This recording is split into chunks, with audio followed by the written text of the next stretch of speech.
Wala ka nang babalikan dito. Sigaw ng asawa ko habang nasa gitna ako ng disyerto bilang OFW. Ngunit isang sikretong natuklasan ko ang tuluyang nagpabagsak sa kanilang lahat. Hindi ko malilimutan ang araw na iyon. Nakaupo ako sa gilid ng construction site sa Saudi Arabia, basang-basa ng pawis, nanginginig ang mga kamay habang hawak ang cellphone. Katatapos lang ng 14 na oras na trabaho sa ilalim ng nakakapasong araw nang biglang tumawag ang asawa kong si Maribel. Akala ko gaya lang iyon ng dati. Akala ko mangumusta siya. Akala ko sasabihin niyang miss na niya ako. Pero pagkasagot ko ng tawag, para akong binagsakan ng buong gusali. Romy, sigaw niya. Bakit? Anong nangyari? Nag-aalalang tanong ko. Wala ka nang babalikan dito.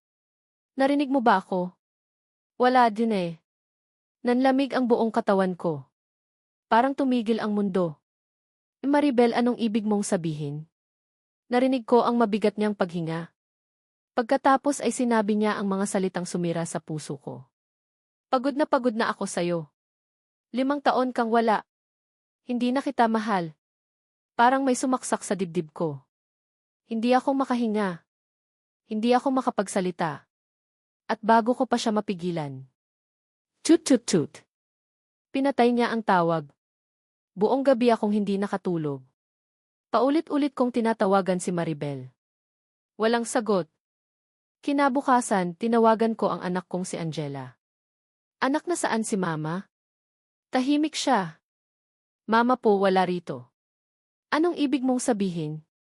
Maya-maya ay humagulgol siya. Papa, may kasama na pong ibang lalaki si Mama di. Parang gumuho ang buong pagkatao ko. Napaupo ako sa sahig ng barracks. Hindi ko na malayang tumutulo na ang luha ko. Sa loob ng 5 taon, wala akong ibang ginawa kundi magtrabaho. Hindi ako bumili ng mamahaling gamit. Hindi ako nagbakasyon. Hindi ako nagwaldas ng pera. Lahat ng sahod ko ipinadala ko sa pamilya. Pinag-aral ko ang anak ko. Pinagawa ko ang bahay. Binayaran ko ang lahat ng utang. Pero habang nagpapakahirap ako sa ibang bansa, may iba na palang lalaki sa buhay ng asawa ko. Makalipas ang 2 buwan, nakatanggap ako ng mas mabigat na balita. Tumawag ang kapitbahay naming si Aling Rosa. Romy, may dapat kang malaman. Kinabahan ako. Ano po iyon? Yung bahay na pinapagawa mo? Opo. Iba ang nakatira. Napakunot noo ako. Paano pong iba? Huminga siya ng malalim. Yung lalaki ng asawa mo. Parang sumabog ang ulo ko. Ano? Doon na siya nakatira. Nanginginig akong napahawak sa mesa. Hindi ko maintindihan kung paano nangyari iyon. Bahay ko iyon. Pinaghirapan ko iyon. Pera ko ang ginamit doon. Pero ibang lalaki ang nakikinabang. Nagdesisyon akong umuwi. Pagdating ko sa Pilipinas, diretso akong pumunta sa bahay. Ngunit pagdating ko sa gate, hindi ako makapaniwala. May nakapaskil na malaking karatula. For sale. Nanlaki ang mga mata ko. Ano ito? Biglang lumabas si Maribel. Kasama niya ang lalaking kinakasama niya. Ngumisi ito. Parang ako pa ang bisita.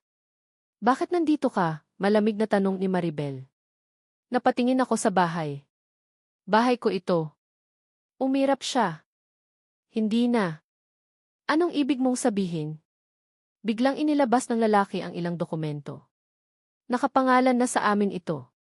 Para akong binuhusan ng yelo. Ano? Doon ko nalaman ang pinakamalaking pagtataksil. Sa loob ng maraming taon, pinapirma pala ako ni Maribel sa iba't ibang dokumento habang nasa abroad. Sinasabi niyang para iyon sa bangko. Para raw sa permit. Para raw sa renovation.